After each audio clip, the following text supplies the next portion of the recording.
하겠습니다. 그러므로 나의 사랑하는 자들아, 너희가 나 있을 때뿐 아니라 더욱 지금 나 없을 때에도 항상 복종하여 두렵고 떨림으로 너희 구원을 이루라. 아멘.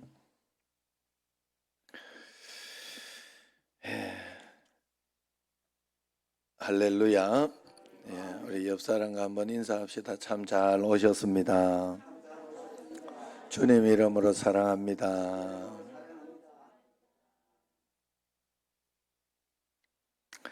성경에 보면은 하나님이 너무 기뻐하셔서 죽음을 맛보지 않고 승천한 인물의 이야기가 2명 나오지요. 한 사람은 엘리야, 한 사람은 에녹. 여러분 잘 아시다시피. 그런데 재밌는 것이 두 사람이 굉장히 대조적으로 이렇게 이야기를 해놨어요. 엘리야는 요즘 시대에 굉장히 시대를 뒤집어 놓은 그런 위대한 영웅 같은 인물이죠.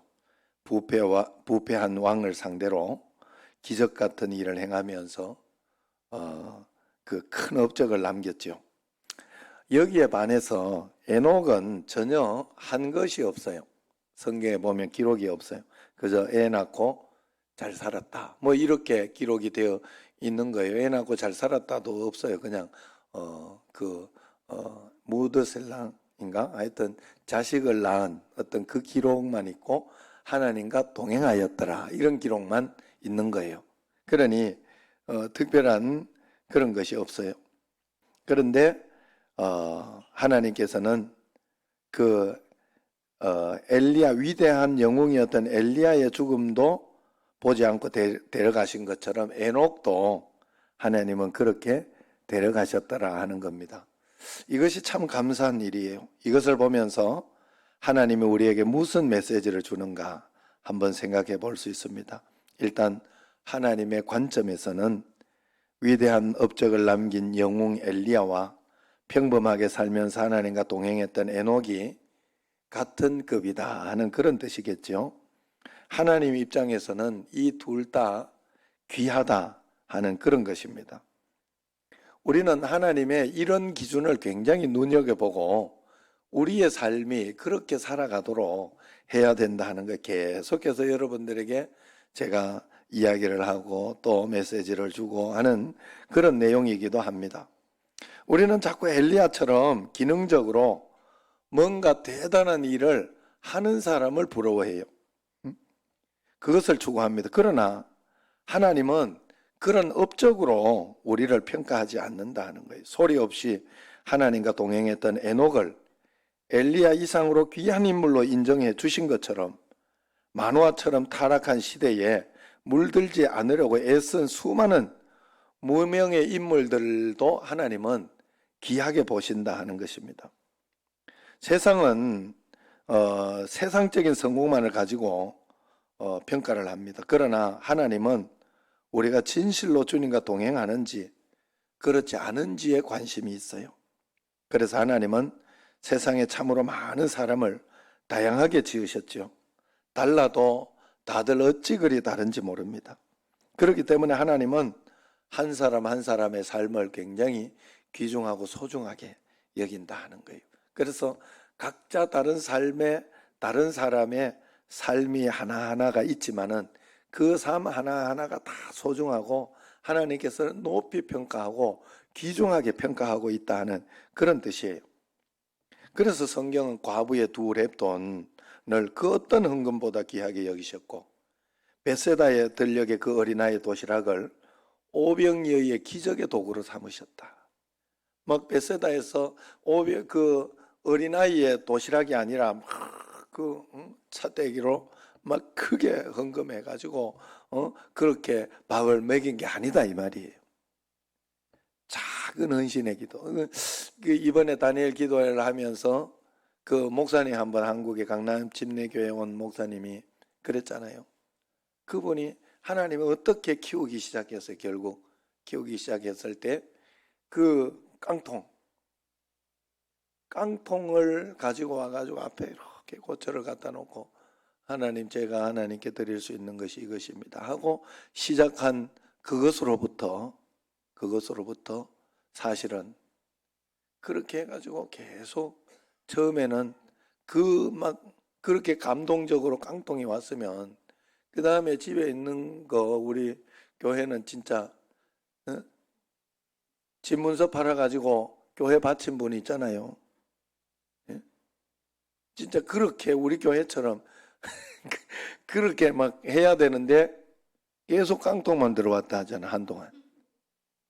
이게 현실이에요, 이게 현실. 그러나 하나님은 그 작은 것을 계속해서 소중히 여기느냐, 그렇지 않느냐를 보신다는 거예요. 그걸 통해 가지고 하나님은 그걸 통해 가지고 여러분 내 삶에 어느 날 갑자기 역사가 일어나고 뭔가 기적이 확 일어나고 이런 일들이 안 일어나도 하나님은 지금 내가 살아가고 있는 이 하나를 소중히 여기고 귀중히 여기냐 하는 것을 굉장히 중요하게 본다 하는 거예요. 자, 이렇게 이야기할 수 있어요. 쉽게 이야기할 수 있어요. 나는 왜 저만큼 못할까? 나는 저렇게 부자가 안 되는 게 나는 저주받은 것인가? 나는 하나님 앞에서 복되지 못한 것인가? 이렇게 사람들이 생각을 하면서 자꾸 살라고 하는 거예요. 그게 속는 거예요. 마귀한테 속는 거예요. 여러분 잘 생각해 봐야 돼요. 저는 이렇게 살아가면서 그런 게 있더라고. 다른 사람들의 이야기를 제가 잘 못 듣죠. 잘 안 듣죠. 사실은 대부분 잘 안 들어요. 이야기해 봐요. 우리 집에서도 참 그래서 그런지 우리 집에는 그래요. 우리 집에서는 우리가 다른 사람들이나 이런 뭐 욕이나 이런 걸 못해요. 하면 자식들이 싫어해. 이게 참 체질상 좋은 체질이야.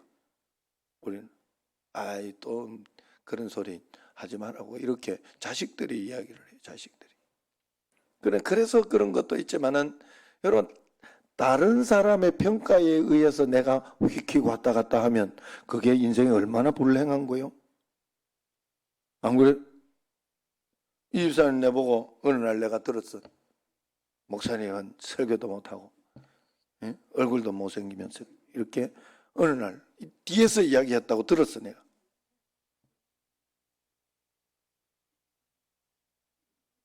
그래 이제 그런데 그거 기분 나쁘지. 그런데 그 평가를 그렇게 했다고 해서 그 평가에 내가 막 좌지우지 되면서 나의 정체성은 없고 거기에 자주 내가 아니면은 정말 내가 설교를 못하는가 하고 막 비관하면서 내가 그렇게 나가면 어떻게 되겠어요? 그래도 내 설교는 들을 만해 이러면서 막 꿋꿋이 용기 있게 그 나의 정체성을 내가 가지고 이렇게 가야 되지.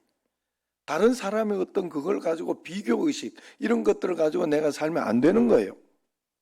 하나님이 나에게 주시는 굉장히 좋은 은혜와 축복이 있어요. 그걸 여러분들이 발견하면서 나아가야 돼요. 지금 성민이 같은 경우에도 이렇게 보면 남동 FC K4 여기 이제 가가지고 그랬는데 그래도 요즘은 참 뛰고 싶다 진짜.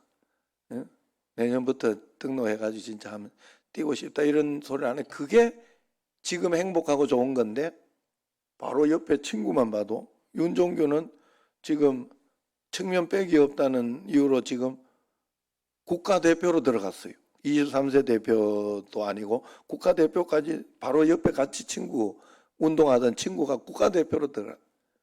그걸 보면서 막 스트레스를 받아가지고 막 질투하고 이러면 되겠냐 이 말이요. 그건 하나님이 원하시는 삶이 아니라는 거예요. 우리는 신앙생활을 하거나 살아갈 때 항상 나와 하나님을 봐야 돼요.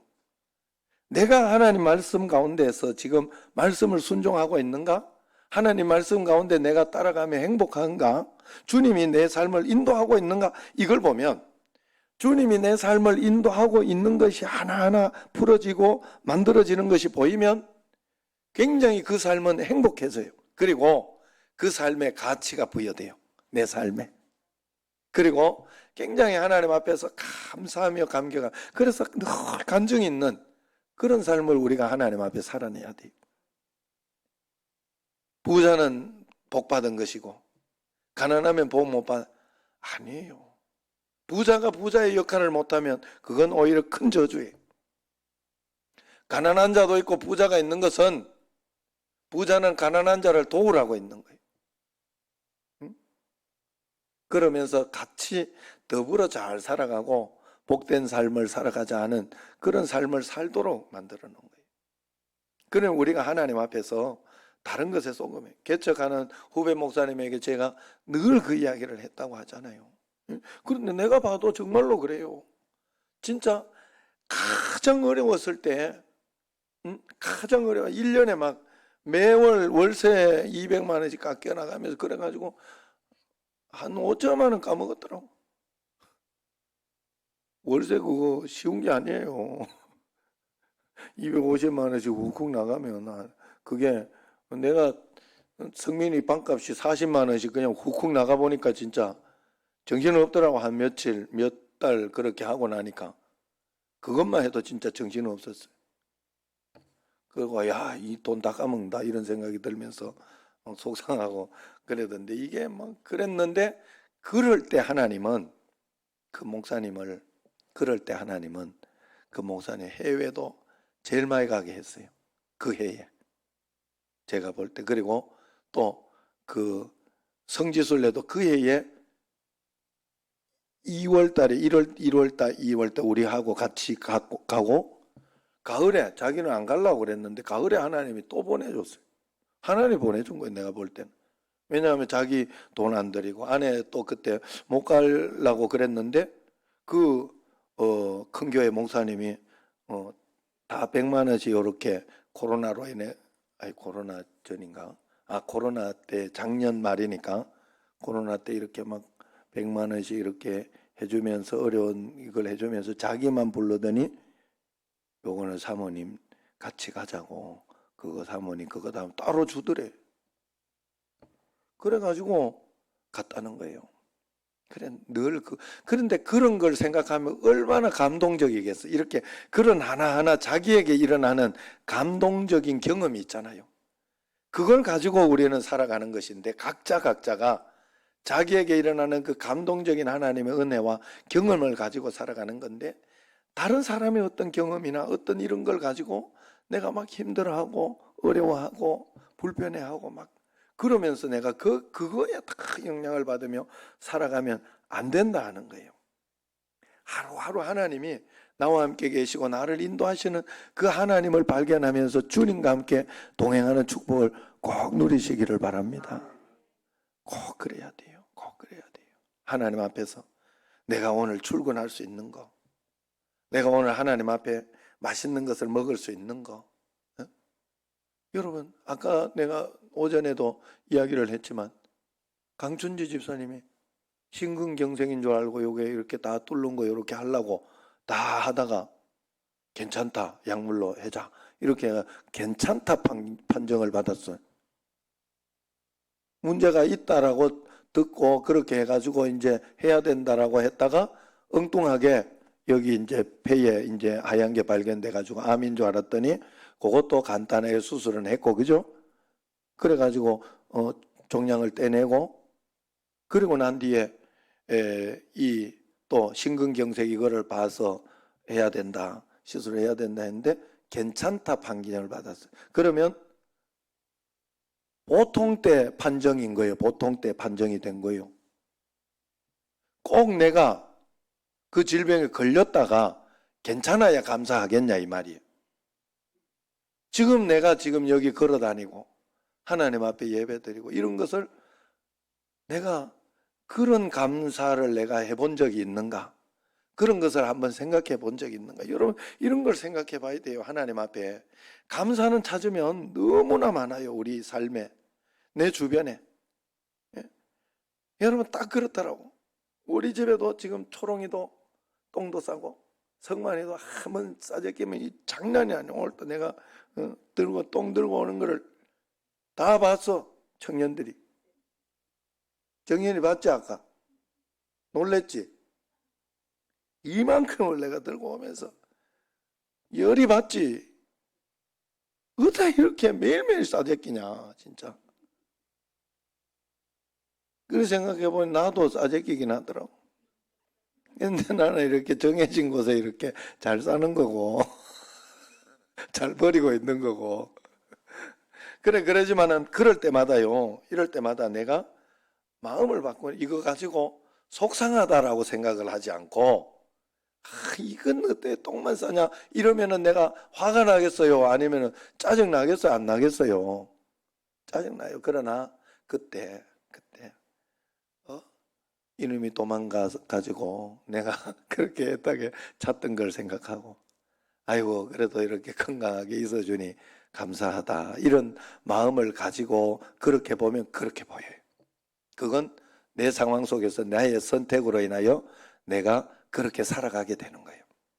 하나님 앞에서 여러분, 나의 삶은 하나님이 복되고 은혜롭고 풍성하게 하나님이 주셨다 하는 그 믿음을 가지고 하나하나 하나님 앞에 풀어나가면서 그렇게 살아갈 때 하나님께서 놀라운 역사, 은혜를 꼭 주시는 줄로 믿습니다. 그래서 하나님 앞에 그런 것을 여러분들이 찾아내야 돼요. 가정이 있어서 내가 살 수 있는 거, 피곤한데도 열심히 일할 수 있는 거, 자식이 어질러져서 내가 할 일이 있는 거, 이런 거를 하나님 앞에 감사할 줄 알고 이런 것들을 볼 줄 알아야 돼. 아름다운 저녁노를 볼 수 있는 거. 지금 사실은 또 어떤 분은 이렇게 지금 백내장이나 이런 쪽에 오면서 그 박미숙 집사님 명체, 이 엄마 얼마 잘 생각하고 그랬는데 잘 이렇게 모시고 이렇게 엄마 큰 소리 치지 말고, 알았지? 꼭 엄마한테만 큰 소리를 쳐. 이 보통 보면서 알아. 아, 얘가 그랬다는 소리는 아니고 혹시 그럴까봐 내가 그래서 무슨 말인가 하면요, 이렇게 이제 백내장인 줄 알았더니 아직까지는 수술 안 해도 되겠다. 큰 병원에 갔더니 그렇게 이제 판정이 나서 감사는 한데, 이렇게 보니까 여기 눈에 이렇게 있으면서 나비처럼 하나 뭐 이렇게 탁 보이고 이런 게 이제 또 생기나 봐요. 어른이 되면. 지금 생기고 있는 사람 손 들어봐요. 아, 벌써 보여요, 그게? 아, 이게 보인다네. 아유, 그러니까 얼마나 감사해. 그러니까 아직 안 생긴 분들은 더 감사하시고, 지금 있는 분들 요만한 것만 해도 감사하시고, 알았죠? 그런 것들을 하나하나 여러분들이 발견할 수 있어야 돼요. 하나님 앞에. 그게 불만이면 그냥 불만이에요. 그게 어려운 게면 어려운 게 되는 거다 하는 거예요. 그래, 하나님의 은혜가 너무나 많은데, 저도 이렇게 보면서 늘 이렇게 그러잖아요. 비가 새기도 하고 막 이렇게 해서 속상하고 힘들고, 요번에 겨울비에 또 이렇게 새니까 그것도 또 당황스럽더라고. 그렇게 해서 어려움은 있지만, 아유, 옛날에 목양실 생각하면 얼마나 감사하고 감사한 일인가. 요렇게만 생각하면 마음이 확 바뀌는. 안 그럴까? 옛날에 그 목양실이라고 억지로 만들어 놓은 그 밑에 있다가 지금 위에서 이렇게, 또 청년들 또 청년부실로 따로 있고, 그렇게 하는 것만 생각해도 마음만 조금만 바꾸면요, 굉장히 많은 것들이 우리에게 보여요. 그리고 어려운 일이 있어도 하나님 앞에서 하나하나 하나님 앞에 기도하면서 하나하나 풀어나가자. 하나님 말씀 가운데 하나하나 해보자. 이러면서 한 걸음 한 걸음 이렇게 작정하고 가면 얼마나 또 좋은지 몰라요. 그럼 오늘 또 이렇게 정영래 권사님도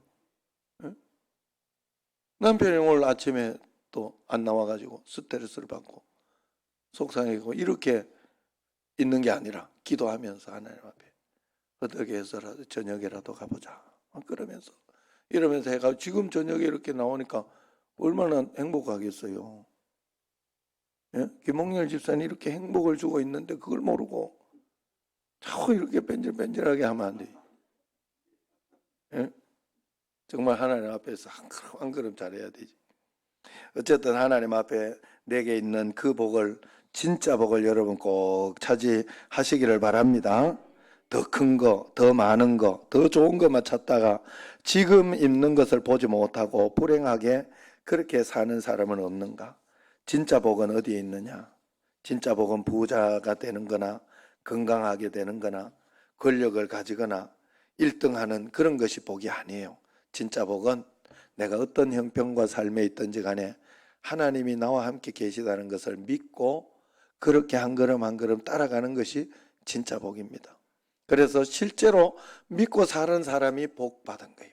그렇게 믿고 사는 사람은 빌립보서 오늘 4장 19절에 보면 나의 하나님이 그리스도 예수 안에서 영광 가운데 그 풍성한 대로 너희 모든 쓸 것을 채우시리라 그랬어요. 사도 바울이 나의 하나님은 그리스도 예수 안에서 예수님 믿는 그 믿음 안에서 영광 가운데 풍성하게 너희들을 채워주실 것이다. 그렇게 약속해 주시고 이야기해 줬다 하는 거예요. 많은 사람들이 많이 가지고 있으면서도 가지지 못하고 있다 생각하고 궁핍한 마음으로 살아가는 사람들이 굉장히 많아요. 집만 팔아도 그것으로 살아갈 것이 많은데 그냥 그건 당연한 것으로 여기고 다 싸가지고 갈 것도 아닌데 쟁여두고 있다가 나중에 자식들 싸움이나 시키고 그럴 수도 있어요. 여러분 우리가 하나님 앞에서 잘 생각해야 됩니다. 우리는 주님과 동행하는 삶만 잘 살아가면 풍성한 삶을 살 수 있다고 그렇게 이야기를 하고 있습니다. 오늘 말씀을 보면 이제 결론을 내리려고 합니다. 오늘 말씀 그러므로 12절 같이 읽어봅시다. 그러므로 나의 사랑하는 자들아 너희가 나 있을 때뿐 아니라 더욱 지금 나 없을 때에도 항상 복종하여 두렵고 떨림으로 너희 구원을 이루라 그랬어요. 너희 구원을 이루라. 이뤘다. 너는 구원 받았다. 이게 아니요. 구원을 받았지만 나는 구원을 받았지만 예수 그리스도가 내 안에 오셔서 구원을 받았지만 여기에 살아가면서 구원을 이루면서 살아가 여기에서 하나님 나라를 만들어가며 살아가야 되는 거예요. 우리는 구원을 이루라. 그런데 구원을 이루려고 하면 여러분들은 앞에 보면 항상 복종하라 그래요. 항상 복종하라. 이것을 통과해야 돼요. 항상 복종하는. 자, 이 항상 복종은 뭘 이야기하는가 하면 우리가 이해할 수 없는 일들이 일어날 때 우리가 복종하는 것이 진짜 복종인 거예요. 여러분 다 이해하고 살려고 하면 안 돼요. 내가 어떻게 내 인생을 다 이해하고 삽니까? 사람이. 하나님도 아닌데. 또 하나님은 그렇게 다 이해하게도 안 해요. 사건과 환경이나 어떤 그런 걸 통해 가지고 내가 하나님 말씀 가운데로 선택하며 하나님을 믿음으로 따라갈 때 하나님의 역사를 이루어 주시고 우리와 함께 이렇게 한 걸음 한 걸음 버무려 가는 거예요. 그렇게 인생은 살아가는 거예요. 정답이 없어요. 정답은 예수 그리스도가 정답이에요. 예수님이 나와 함께 계셔서 지금 나를 도와주고 계신 게 정답이에요. 하나님이 분명히 나와 함께 계시다는 게 정답이에요. 다른 정답은 없어요. 다른 정답은 없어요. 그래서 항상 그렇게 해석하고 그렇게 봐야 돼요. 그런데 우리는 이해할 수 없는 일들이 만날 때 복종을 하지 못하고 하나님 왜 도대체 왜 이런 일을 허락하시지? 이해를 못해. 내가 뭐 잘못한 것도 아니고 어떤 실수를 한 것도 아닌데 왜 이런 일이 일어나지 합니다. 하나님 왜 이러시지? 그럴 때 우리는 혼과 영이 첨예하게 대립하기 시작한다는 것을 여러분들이 알아야 돼요. 혼이 이야기합니다. 이건 뭐지? 하나님이 왜 내게 이렇게 하실 수 있지? 하고 왜라고 묻기 시작해요. 왜냐하면 그게 혼의 기능이어서 그래요. 판단하고 분석하고 해석하고 하는 게 혼의 기능이에요. 그래서 혼은 이해하려고 육신과 혼은 이해하고 그것을 편하게 만들려고 애를 씁니다. 그런데 이해가 안 돼요. 그래서 그 이해가 안 되는 것 때문에 시험에 들고 영적으로 침체되기 시작해요. 우리가 왜 신앙생활하면 침체하느냐? 그것은 우리가 영보다 혼과 육을 강화시키며 살았기 때문에 그래요. 눈에 보이는 것들을 강화시키며 그렇게 살았기 때문에 그래요. 영을 강화시키면 영은 우리로 하여금 믿으려고 만들어요. 믿으려고. 믿게 하는 게 영이에요. 근데 혼은 이해하려고, 만족시키려고 그렇게 합니다. 이해하려는 혼의 욕구, 왜라는 질문에 대한 대답을 찾고자 이 혼의 욕구를 계속 추구할 때 우리 안에 영이 아니라 혼이 강화되고 있다는 사실을 우리가 알아야 돼요. 혼과 육이 우리에게 강화되면 당연히 영은 침체되고 물러가게 돼 있어요. 그러므로 우리는 언제나 혼과 대립하는 영의 반응이 있다는 사실을 꼭 알아야 돼요. 영은 우리로 하여금 왜라고 묻지 않아요. 그냥 이해하려고도 애쓰지 않아요. 그냥 믿으려고 해요. 영, 우리의 참된 영은 하나님을 믿으려고 해요. 그게 바로 영이 하는 역할이에요. 그래서 영은 항상 그럼에도 불구하고 하나님의 선하심을 믿습니다. 영은 그럼에도 불구하고 하나님의 완전하심을 믿습니다. 그럼에도 불구하고 하나님의 오르심을 믿습니다라고 그 하나님을 찬양하면서 그 하나님 말씀에 따라가려고 해요. 순종하려고 한다는 거예요. 이 믿음이 발휘될 때 우리의 영이 강해지기 시작합니다. 왜냐하면 믿음은 영의 기능이기 때문에 그래요. 우리의 영이 성장하고 강해지는 것은 대부분 우리가 이해할 수 없는 상황에서 성장하고 강성해지는 거예요. 모든 것이 다 이해되고 모든 것이 다 완벽한 상황 속에서 절대 믿음이 발휘될 여지가 없어요. 그렇게 되지 않습니다. 참 신기한 것은 우리가 고난이 오고 하면 그게 굉장히 싫고 속상하고 어렵고 그것 때문에 굉장히 전전긍긍하고 그런 마음은 가지고 있지만은 그 고난 때문에 사람이 굉장히 행복해지고 좋아지는 어떤 내가 깨트려지고 바뀌어지는 것들이 굉장히 많아요. 그 순기능들이 얼마나 많은지 몰라요. 그래서 우리가 이해하려고 하는 우리 혼의 작동이 멈추는 그곳에서 비로소 우리의 영이 믿음으로 움직이기 시작합니다. 그래서 그때 믿음이 움직이기 시작할 때 하나님 다 이해할 수는 없지만 하나님 여전히 선하심을 믿습니다. 신실하심을 믿습니다. 여전히 오르심을 믿습니다라고 고백하게 됩니다. 그래서 우리의 영이 작동해서 하나님에 대한 신뢰가 발휘될 때 비로소 영적 성장이 일어나고 이것을 가지고 항상 우리가 복종하는 것이에요. 혹시 이해할 수 없는 상황 가운데 여러분들 갇혀 있습니까? 하나님이 왜 이러시는지 도무지 이해할 수가 없습니까? 그렇다면 다 이해하려고 하지 마세요. 그냥 복종하려고 하십시오. 우리의 영성은 이해할 수 없는 상황을 하나님께 복종하여 항상 복종하여 믿음으로 통과할 때 그때 만들어집니다. 지나가 보면 다 알게 돼요. 지나가 보면. 정말 그랬어요. 왜 하나님은 우리 아들을 FA 서울 데려가서 1년 동안 그 아프게 해가지고 뛰지도 못하게 아예 경쟁도 못하게 해놓고 또 그 다음부터 또 뭐 이렇게 좀 할만하면 또 사건이 일어나고 어렵고 그래가지고 이것도 저것도 그래 지금 FC 남동 여기까지. 그러나 나는 그 과정을 겪으면서 그때는 다 이해할 수 없었지만 너무 속상하고 또 화도 나고 그렇게 했지만 그래도 하나님은 선하시다.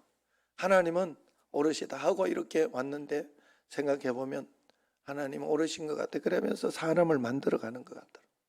그러면서 나는 진짜 배운 게 사람이 먼저 되는 게 중요하다. 사람이. 믿음이 먼저 되는 게 중요하다.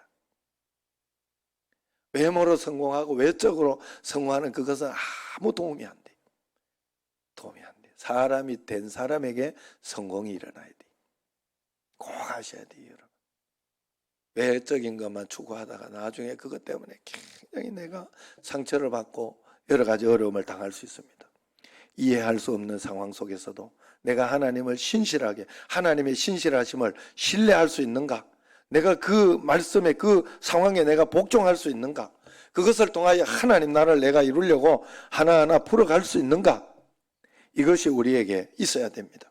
내 안에서 영이 그 상황을 복종하기로 순종하기로 결정하여 믿음으로 움직이기 시작할 때 비로소 우리 안에 영이 살아 움직이기 시작하는 거예요. 그래서 우리는 두렵고 떨리는 마음으로 복종하여 영으로 믿음이 발동되기 시작할 때 이 땅의 구원이 이루어진다는 사실을 잊지 말아야 됩니다. 그런데 오늘 말씀에 이렇게 보면 그러므로 나의 사랑하는 자들아 너희가 나 있을 때뿐 아니라 더욱 지금 뭐라고요? 나 없을 때에도 라고 이야기합니다. 빌립보 교회 성도들이 사도 바울이 있을 때하고 없을 때하고 좀 달랐는가? 그러면 안 된다라고 분명히 이야기하는 거예요. 신앙은 바로 이런 거예요. 신앙은 바로 이런 거예요. 하나님 앞에서 겉으로 보이는 게 중요한 게 아니에요. 여러분 사실 제가 이렇게 보이면서 이렇게 하는 것도 있지만 이 기본을 지키지 않는데 보이는 어떤 이 기본을 지키지 않는데 더 이상 나아가지를 않아요. 나는 막 어떤 분들은 그래서 11조나 이런 거 할 때도 이름을 적으라고 하고 이제 아니면은 나한테만 이야기라도 해라고 이야기하는 이유가 거기에 있어. 어떤 사람은 나는 하나님 보시게 한다 이러면서 그렇게 하면서 막 어떤 질서나 어떤 그런 것들을 무시하는 분들이 있어요. 그렇게 되면 안 돼요. 신앙은. 그러니까 하나님 앞에서 그 기본 질서 위에 그래서 여러분들이 참된 여러분들이 정말 하나님 보시기에 이렇게 하는 사람이 되면 하나님 보시기에 이렇게 하는 사람이 되면 이 기본 질서를 먼저 꼭 지키게 돼 있어요. 지키면서 그 다음으로 한 단계 더 뛰어난 일을 해요.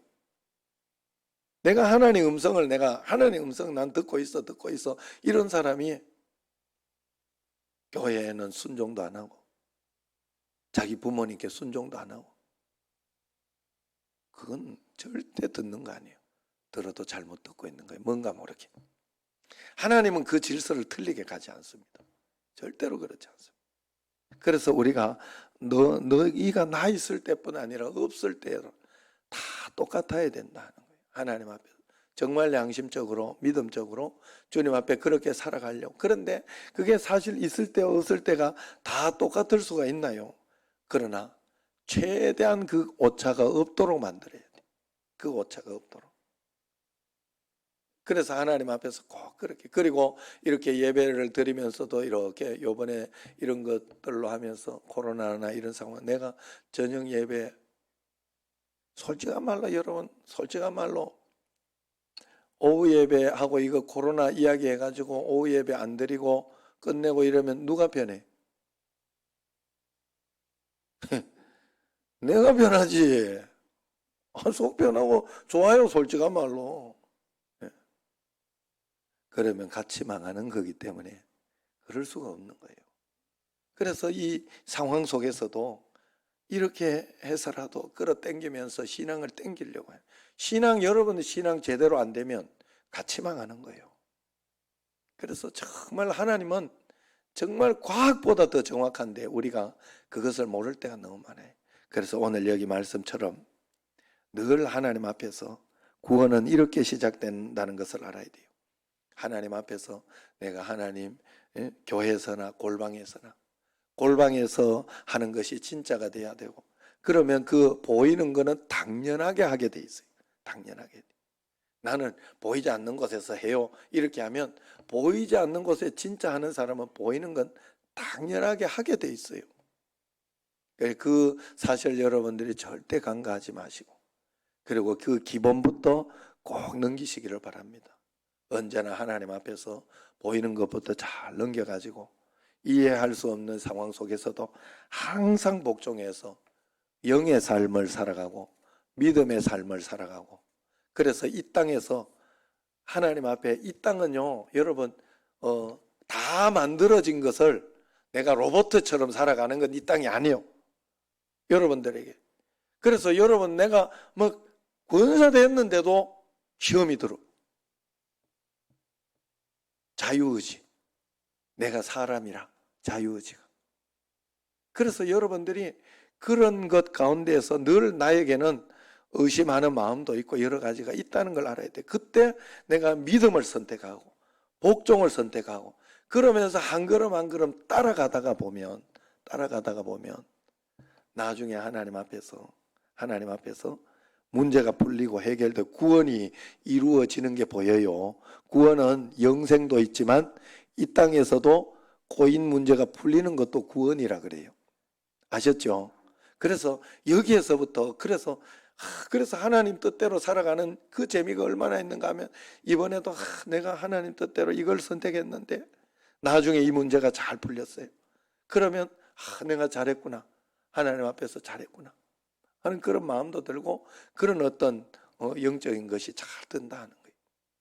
하나님 앞에 매일매일 여러분이 받은 구원을 소홀히 해서 이 땅에서 그 구원의 삶을 살지도 못하고 그 구원을 다 날려버리는 그런 인생을 살지 말고 여기에서부터 그 구원을 잘 이루면 여기에서부터 야 행복하구나. 예수 믿는 삶이 이렇게 행복하구나. 예수님과 동행하는 삶이 이렇게 좋구나 하는 그 삶을 살아내는 예수님 잘 믿어가지고 절대로 내가 믿고 싶은 대로 믿어가는 안 돼. 알았죠? 내가 누구 보고 지금 자꾸 이야기하는지 알겠죠? 감사해요. 아이고 옛날에 내가 진짜 김홍열 집사님 권사님한테만 이야기 들을 땐 진짜 성격이 더럽고 나쁜 사람인 줄 알았어요. 한쪽에만 들으면 안 돼. 집에 가서 싸울 나이에. 막상 이래요. 오늘 저는 굉장히 하통하고 성격이 남자답고 그런 게 있더라고. 그래도 속 썩이는 게 많겠지만 권사님이니까 집사님 아닙니까? 권사님, 서리 집사님 달라요. 그러니까 잘 해가지고 그러나 다 띠먹고 그러면 안 돼요. 신앙이 절대로. 그래서 낮 예배부터 잘 들어가지고 하나님 앞에 풍성한 삶, 이 땅에서 풍성하게 해준다 했으니까 그 풍성한 삶을 다 누리는 여러분과 제가 되기를 축원합니다. 11조금 드립니다. 기도하도록 하겠습니다. 하나님, 저희들에게 은혜를 다하여 주시고 성령으로 충만하게 하여 주시니 감사합니다. 오늘도 이렇게 처음으로 또 저녁 예배로 이렇게 드리게 하시니 감사하고 또 이런 상황 속에서도 하루 종일 주님을 생각하며 주일은 거룩하게 성수한다 하는 마음으로 주님 앞에 예배할 수 있는 저희들 되게 하시고 더 큰 은혜와 복으로 한 걸음 한 걸음 역사하여 주시고 인도하여 주옵소서. 백신을 만들어 주시고 또 여러 가지 하나님 극복할 수 있는 막아놓은 길 가운데 하나님이 열어놓으신 길을 반드시 찾아내는 저희들이 되게 하옵소서. 이제는 우리 주 예수 그리스도의 은혜와 하나님 아버지의 극진하신 사랑과 성령님의 교통하심이 말씀을 통해 주님을 의지하고 동행하고 믿음으로 나아가는 여기 모인 모든 성도님들 위해 이제와 영원토록 함께 하시기를 간절히 축원하옵나이다. 아멘.